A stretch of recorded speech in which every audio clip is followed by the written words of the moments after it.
안녕하세요. 요요언입니다. 이번 영상에서는 제가 지난번에 말씀드렸던 것처럼 단식에 대해서 이야기를 좀 나눠볼까 합니다. 제가 지난 4월 22일부터 5월 1일까지 약 열흘간 생수 단식을 했었는데요. 단식을 했던 이유는 제가 최근에 갑자기 원인을 알 수 없는 등 통증과 깊은 기침을 하기 시작했어요. 알고 보니까 그게 이제 역류성 식도염 증상이더라고요.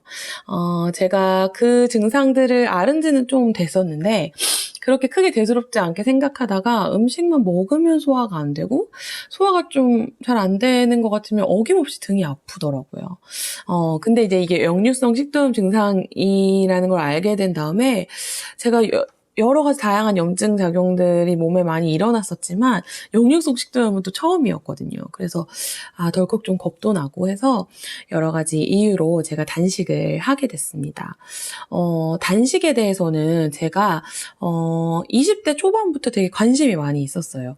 제가 우연히 이렇게 다큐를 보게 됐는데 단식에 관한 그거 보게 되면서 단식에 대한 그런 치료 목적으로 단식을 하는 것 그런 것에 대해서 좀 이렇게 어느 정도 인지를 하고 있었고 그래서 제가 20대 초반쯤에 효소 사냐초를 사용한 단식을 14일 동안 2주 동안 한 적이 있었어요.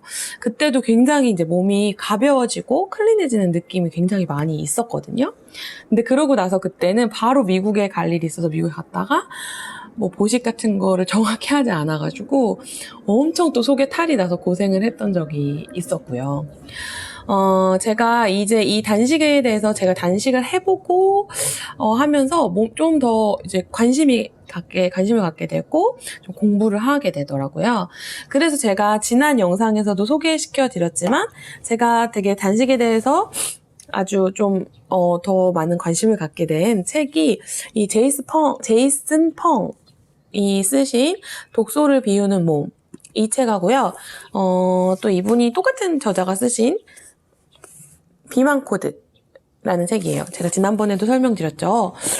이 분은 이 두 책을 다 쓰신 제이슨 펑님은 캐나다에서 신장학을 전공하신 의사 선생님이시더라고요.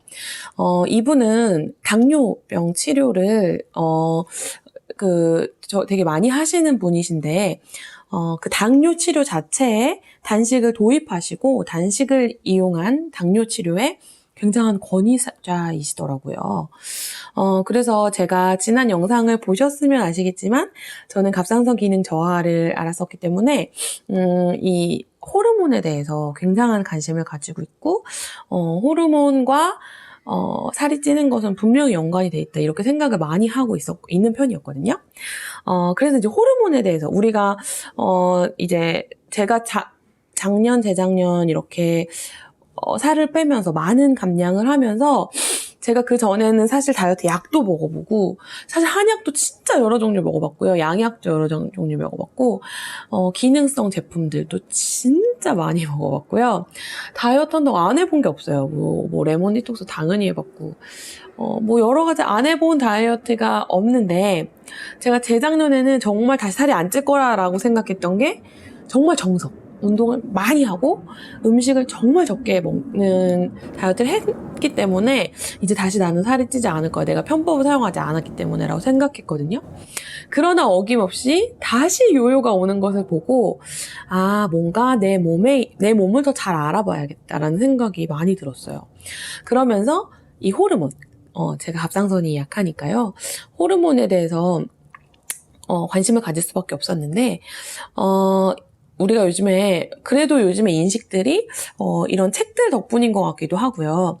호르몬과 인슐린 이런 부분에 관심을 가지시고 다이어트에 적극적으로, 많이 생각해 보시는 분들이 많이 계시더라고요. 근데 이제 저도 처음에 이제, 이게 왠지 일리는 있는 것 같은데 너무 이해가 안 가더라고요. 제가 좀 쉽게 설명해 드릴 수 있을까 이제 싶어서 이야기를 해보면요. 이제, 이 제이스펑 같은 분이 요 비만 코드라는 책에서는 여기 위에도 이렇게 써 있어요.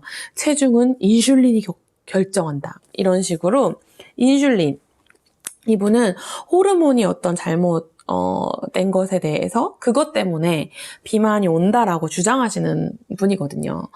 네. 그래서 이제 인슐린, 이런 걸 많이 듣는데, 과연 인슐린이란 무엇인가? 인슐린은요, 우리가 음식을 먹으면 그 음식이 이제 당으로 분해가 될 거잖아요. 그래서 그것이 이제 세포로 가서 에너지원으로 쓰이게 되기 때문에 우리가 이렇게 생활을 할 수 있게 되는 건데, 그러면 음식을 먹었을 때 순간적으로 그 혈액 속에 있는 그 당의 수치가 올라가겠죠. 당연히 음식을 먹었으니까. 그러면 그 음식, 저희 몸속에 갑자기 높아진 그 혈당 수치를 내려줄 수 있는 역할을 하는 것이 바로 인슐린인 것입니다. 이게 췌장에서 인슐린이, 이제 분비되어서 우리 몸에 있는 세포들, 그러니까 몸에 있는 이 들어온 혈당들이 세포로 잘 가서 에너전으로 쓸 수 있도록 문을 열어주는 역할을 인슐린이 하는 건데요. 근데 우리는 이제 대부분 우리가 쓸 수 있는 만큼의 양만 먹으면 좋은데 그렇게 먹을 때도 있지만 또 그렇지 않을 때가 많이 있잖아요. 그리고 이제 살이 잘 찌시는 저와 같은 분들은 또 아마도 좀 더 많은 저는 사실 밀가루 음식 정말 좋아하거든요. 빵, 국수 뭐 이런 거 정말 너무 사랑하는데 이제 그러면 이게 굉장히 이런 필요한 것보다 더 많은 에너지를 섭취하게 되고 그럼 이거는 다 이렇게 쓰여지지 않고 이제 포도당들이 글리코겐 형태로 간에 이제 저장을 하게 되는 거죠.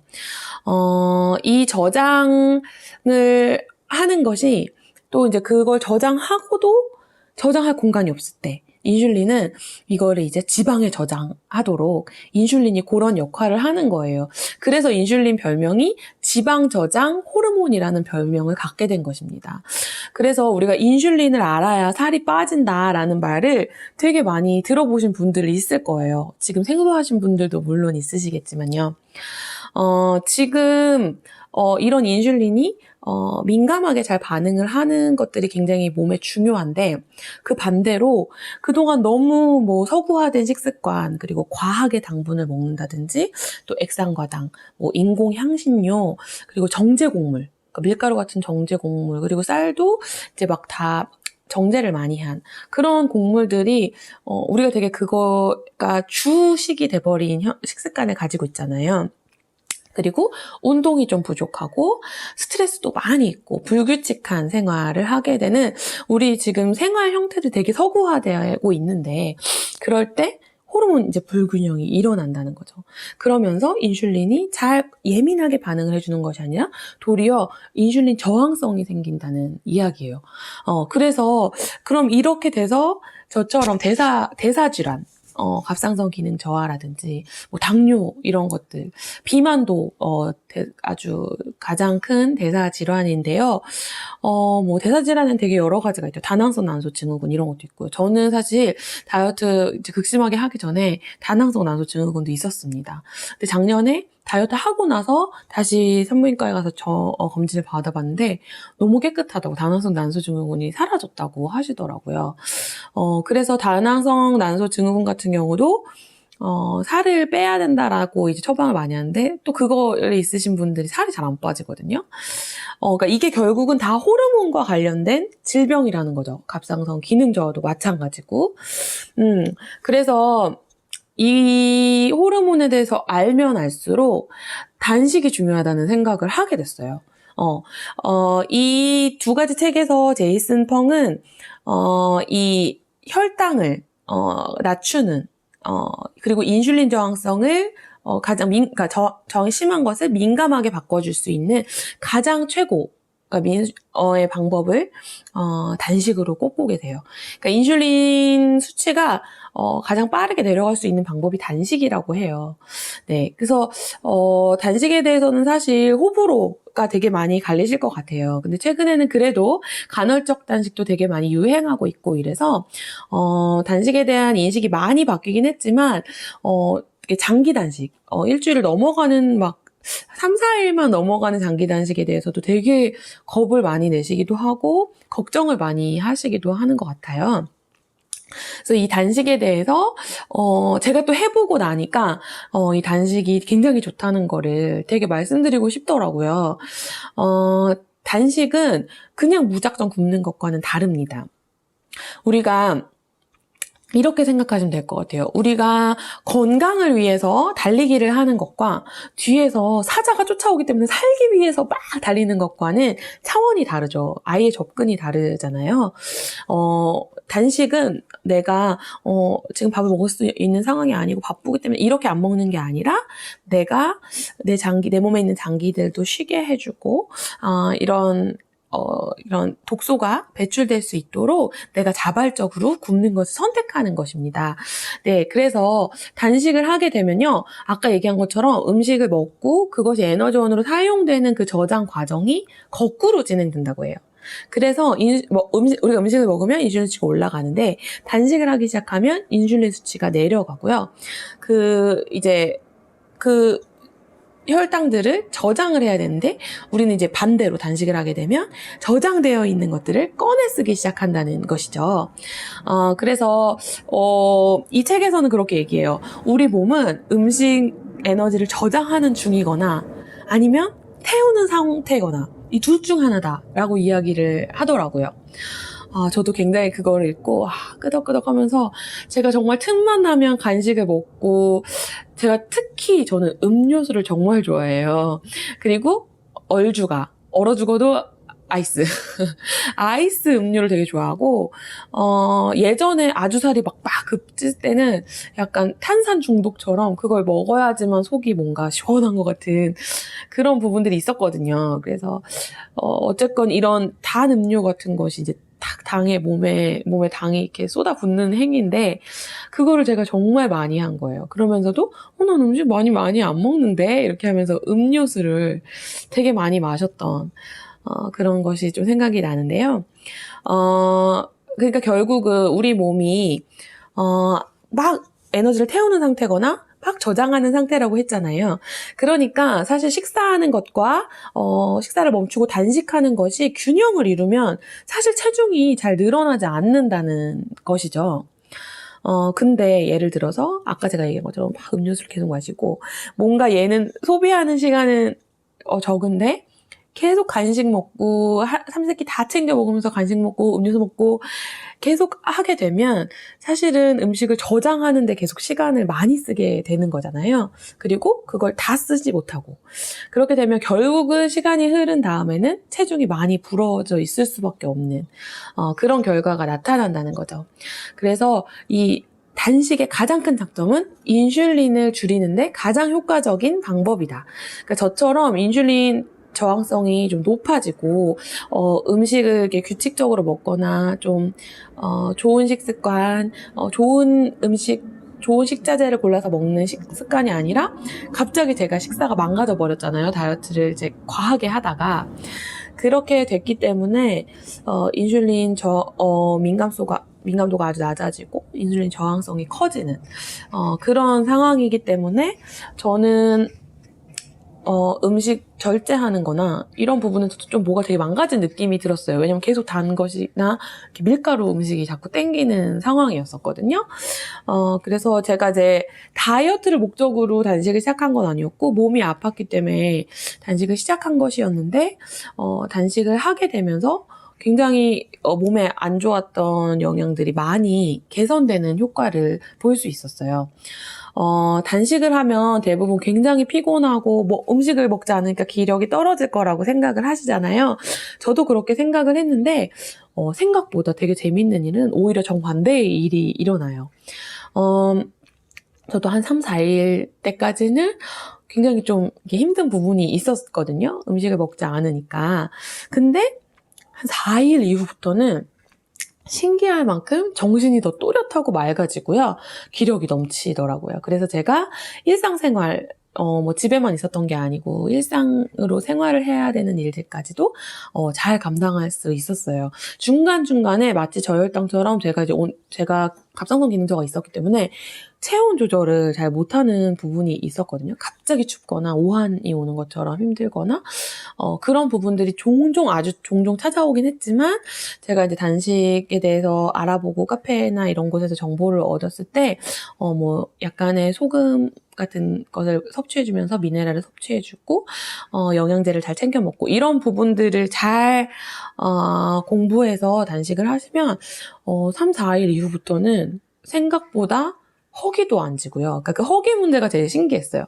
이틀째 뭐 이렇게는 되게 배도 고프고 나도 밥 먹고 싶다 이런 생각이 드는데 3일 이후부터는 정말 배도 안 고프고요.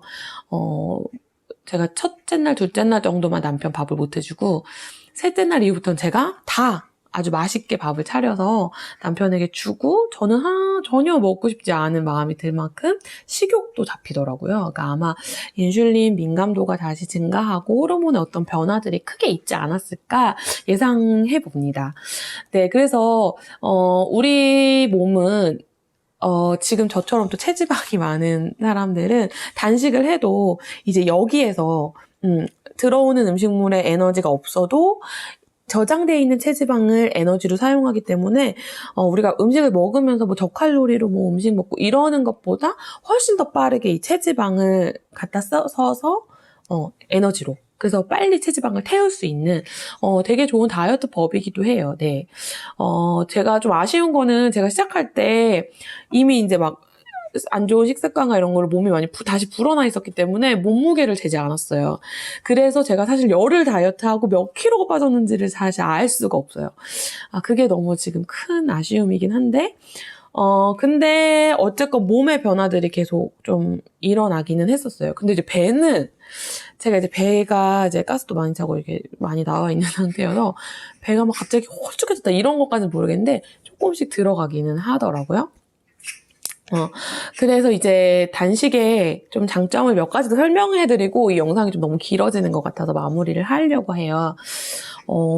단식은 성장 호르몬을 증가시킵니다. 성장 호르몬이 뭔지 다 아시죠? 우리가 성장할 때, 그러니까 사춘기 정도 됐을 때 가장 이 성장 호르몬이 최고조에 달하고 성인 될수록 이제 이 성장 호르몬은 점차 감소를 하는 거죠. 근데 이제 그래서 왜 나이살 먹는다 이런 얘기가 이런 얘기랑 관련이 있는 것 같은데요.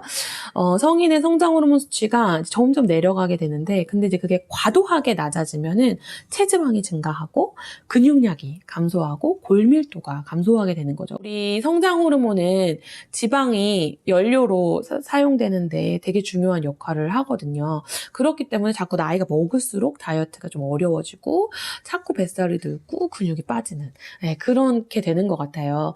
근데 식사하는 거는 성장 호르몬의 분비를 되게 억제시키는 반응인 거거든요. 그런데 반대로 이제 단식을 하게 되면 성장 호르몬의 분비를 더 늘려주는 거예요. 자극을 하게 돼서 성장 호르몬을 그래서 연구 결과에 따르면 단식을 5일 동안 하면 성장 호르몬이 2배 이상 증가한다고 합니다. 정말 너무 신기하게 그냥 음식을 조금이라도 그러니까 낮은 칼로리도 먹으면 이 성장 호르몬은 잘 분비가 안 되는데 단식을 딱 해서 음식을 먹지 않을 때 이게 자극이 된다고 해요. 근데 이제 반대로 과식을 하게 되면은 성장 호르몬이 이렇게 나오는 분비를 80%나 억제한다고 해요. 그러니까 저처럼 최근에 막 과식 많이 하고 저는 한 번에 음식을 이제 잘 생각도 없다가 먹을 때 많이 먹었던 것 같아요. 그렇게 이제 과식하고 그러면 분명한 이 성장 호르몬의 분비를 억제시켰다는 이야기죠. 물론 단식이 만병통치약이라는 얘기는 아니에요. 하지만 이제 제일 중요한 것은 사실 건강한 식습관이 가장 중요하겠죠. 우리가 평생 먹을 수 있게 잘 건강하게 한 식단이 굉장히 중요한 건데 지금 현대의학에서 사실은 뭐 되게 화두인 비만, 제2형 당뇨, 고혈압, 콜레스테롤, 지방간 이런 대사성 질환이 굉장히 많이 있잖아요. 그런 게 결국은 이런 정제 곡물이나 액상과당, 인공향신료, 인공감미료 이런 거에 지나치게 의존하게 되는 지금 식습관에 문제가 있기 때문에 그냥 내가 이렇게 막 먹다가 다시 뭐 단식 좀 하면 괜찮아지겠지라는 습관보다는 좀 근본적으로 건강한 식습관에 관심을 갖는 게 우선은 더 중요하다고 생각해요. 그렇지만 또 저처럼 너무 또 갑자기 호르몬 반응이 안 좋은 것 같을 때 과감하게 단식을 해보시는 것도 저는 정말 추천드려요. 저는 단식할 때 되게 좋았던 것 중에 가장 큰 것이 그 여자분들에게 되게 중요한 대자연 기간에 대한 거였어요. 그거에서 되게 반응이 바로 나타나더라고요. 저는 원래 그 한 달에 한 번 오는 그 마법 같은 시간이 오기 전에 굉장히 고통스러운 시간을 한 일주일에서 길으면 열흘 막 이렇게까지 알았거든요. 한 달에 30일인데 한 열흘은 아픈 거예요. 그리고 심지어는 배란쯤에도 배란통까지 온 적도 있었고요. 제가 이제 생리 때문에 되게 고통을 많이 받는 스타일인데 단식 끝날 부분쯤에 제가 이제 그 대자연 기간이 와야 되는 시기였어요. 근데 막 이상할 만큼 소식이 없더라고요. 몸의 반응도 아무렇지도 않고 마치 대자연이 안 올 것만 같은 그런 몸 상태였는데 그게 아니었고 제가 한 2, 3일 조금 늦기 시작하긴 했지만 너무 통증이 없는 거예요. 생리통도 없었고 생리 전 증후군도 없었고 너무 신기하더라고요. 저는 사실 그 약이 없으면 견디질 못하는 사람인데 약을 먹지 않아도 괜찮을 만큼 정말 수월하게 스무스하게 넘어가서 그게 너무 좋았고 생리통 완화. 그리고 제가 최근에 어떤 건강 방송에서 몸에 그런 독소들이 많이 이렇게 배출되면 그 생리혈이 되게 맑게 나온다는 이야기를 들었어요. 그래서 제가 정말 단식 끝나고 나서 너무 맑아져가지고 하고 깜짝 놀랐었거든요. 근데 그게 지금 그 방송을 보고 나서 생각해보니 아마도 제 안에 있는 독소들과 나쁜 것들이 많이 몸에서 배출되면서 굉장히 깨끗한 생리혈이 나오게 되었던 것 같아요. 그런 부분들이 굉장히 좋았고 또 제가 계속 아까도 얘기 드렸지만 뭐 밀가루 음식이라든지 이렇게 좀 괜히 진짜 배고픔도 아니고 가짜 허기를 느끼는 적도 좀 많았거든요. 근데 그 식욕이 잡힌 거, 허기가 난다는 느낌이 잡혔어요. 그래서 제가 그 이후에도 계속 뭐 그걸 연장한 어떤 음식을 좀 조절하는 다이어트를 해도 막 나 먹고 싶어 이것 때문에 무너지는 일들이 없었다는 거. 그게 단식의 되게 좋은 부분이었다는 거. 네, 그리고 제 등 통증과 기침하는 것이 없어졌어요. 그것도 너무 신기한 것 같고요. 그래서 계속 조심해야겠지만. 그리고 제가 이제 살이 막 찌면은 가끔 코를 골아요. 원래 코를 고는 습관이 있지 않았었는데 살이 갑자기 그때 급격히 찌면서 코를 남편이 곤다고 얘기를 하더라고요. 자존심 상하게. 아니, 그러니까 자존심 상한다는 것보다 그 여자가 막 너무 드르렁거리면은 좀 이미지가 깰 수도 있잖아요. 그런데 제가 단식을 하고 너무 죽은 듯이 잠을 자더라는 거예요. 그래서 남편이 얘가 죽은 거 아니야? 이렇게 하면서 이렇게 숨 쉬는지 와서 귀로 들어보고 그랬다고 하더라고요. 그러니까 뭔가 제가 또 최근에 다른 분들 뭐 영상에서 이렇게 살이 찌고 나면 이렇게 수면 중에 무호흡되는 이렇게 드르렁 골다가 하게 되는 그런 현상들이 많이 일어난다고 하는데 저는 이제 단식을 하고 나서 굉장히 얌전하게 잠을 자게 됐다고 하더라고요. 그러니까 제가 매일 코를 고는 건 아니었지만 이제 너무 피곤하거나 아마도 뭔가 음식을 과하게 먹거나 이랬을 때 코를 좀 골았던 부분이 있었던 것 같은데 단식할 때 정말 죽은 게 아니냐고 할 만큼 얌전하고 그래서 앞으로 어떤 음식을 먹어야 되냐 이런 고민도 굉장히 많으실 건데요. 이 책들에서 좀 권유하는 음식들은 진짜 음식을 먹어라라는 거였어요. 제가 이거에 되게 공감을 했는데요. 살아있거나 땅에서 수확한 것을 알 수 있는 음식일수록 좋다고 해요. 그러니까 예를 들면 이렇게 가공될수록 그러니까 우리가 과자를 먹는다든지 뭐 봉지 상태 이렇게 상자나 이런 데 있으면서 영양 성분표가 적혀 있는 거는 우리가 막 그걸 집중해서 막 이거 몸에 좋은가 이렇게 보고 했지만 그것보다는 그냥 그런 게 안 적혀 있는 자연적인 식품들을 먹으라라는 얘기를 되게 많이 하고요. 그러니까 자연에 가까운 음식들을 잘 가까이 하는 게 되게 좋은 것 같고, 이제 당, 인슐린 이런 거에 대해서 이제 예민해지기 시작하면서 저도 막 탄수화물은 다 나빠! 막 이런 부분이 있었어요. 탄수화물은 무조건 이제 포도당으로 분해되고, 단백질도 과하면, 당으로 분해되거든요. 근데 그렇게 탄수화물이니까 뭐 다 안 좋다 이렇게 얘기하면 우리가 먹을 수 있는 것들이 굉장히 적거든요. 무조건 나쁘다는 거라기보다는 정제되고 가공되는 과정이 그것 때문에 문제가 생긴다는 거를 좀 알면 좋을 것 같아요. 그러니까 밀알 자체가 자연식품이죠, 밀알은. 근데 그게 흰 밀가루가 될 때까지 사실은 거기 안에서 뭐 지방, 단백질 이런 거 다 제거하고 아주 곱게 빻은 그런 가루기 때문에 그 밀가루 같은 것이 혈류로 굉장히 빠르게 흡수된다는 그런 거. 네, 그래서 이런 음식을 많이 섭취할 때 문제가 발생된다는 거를 좀 우리가 기억하고요. 그렇다고 지방은 무조건 좋다. 또 이거는 아닌 것 같아요. 제가 사실 키토제닉에도 굉장히 관심을 많이 갖고 저의 식단에도 적극적으로 도입하고 있지만 지방도 가공하면 트랜스 지방이 됩니다. 이 트랜스 지방은 몸에 좋지 않죠. 그러니까 그 지방 같은 경우도 아보카도라든지 올리브 오일 같이 굉장히 자연적인 그런 음식이 되게 좋다는 거죠. 그래서 우리가 좀 당과 정제 곡물 같은 것을 좀 줄여보고, 지금 좀 대사성 질환에 문제가 좀 있으신 것 같은 분들은 단식을 정말 추천드려요. 단식은 칼을 대지 않는 수술이라고 이야기하시는 분들도 많고요. 그 현대의학의 아버지인 히포크라테스도 약간 그런 옹호하는 발언들을 하셨다고 해요. 그러니까 비만 환자들은 한 끼씩만 먹어라. 삼시세끼 다 챙겨 먹는 거 먹어야지만 살이 빠진다. 이렇게 말씀하지 않으셨다고 해요.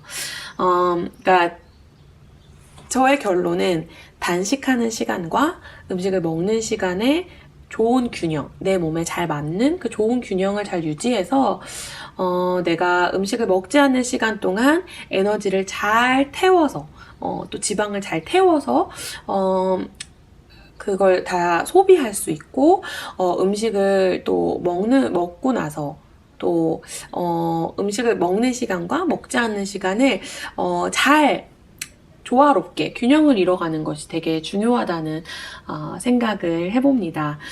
그래서 저도 사실은 좀 너무 단식을 바로 또 할 수는 없어서 조만간 다시 해보고 싶다는 마음이 있어요. 그래서 만약에 하게 되면 그때는 처음부터 이제 영상으로 계속 기록을 남겨서 단식했을 때 제 몸 상태, 날마다의 몸 상태라든지 또 몸에 어떻게 정말 체지방이 잘 연소되는지 이런 것들을 좀 보여드리고, 그리고 건강에도 정말 저는 제가 몸소 느끼는 부분이 있어요.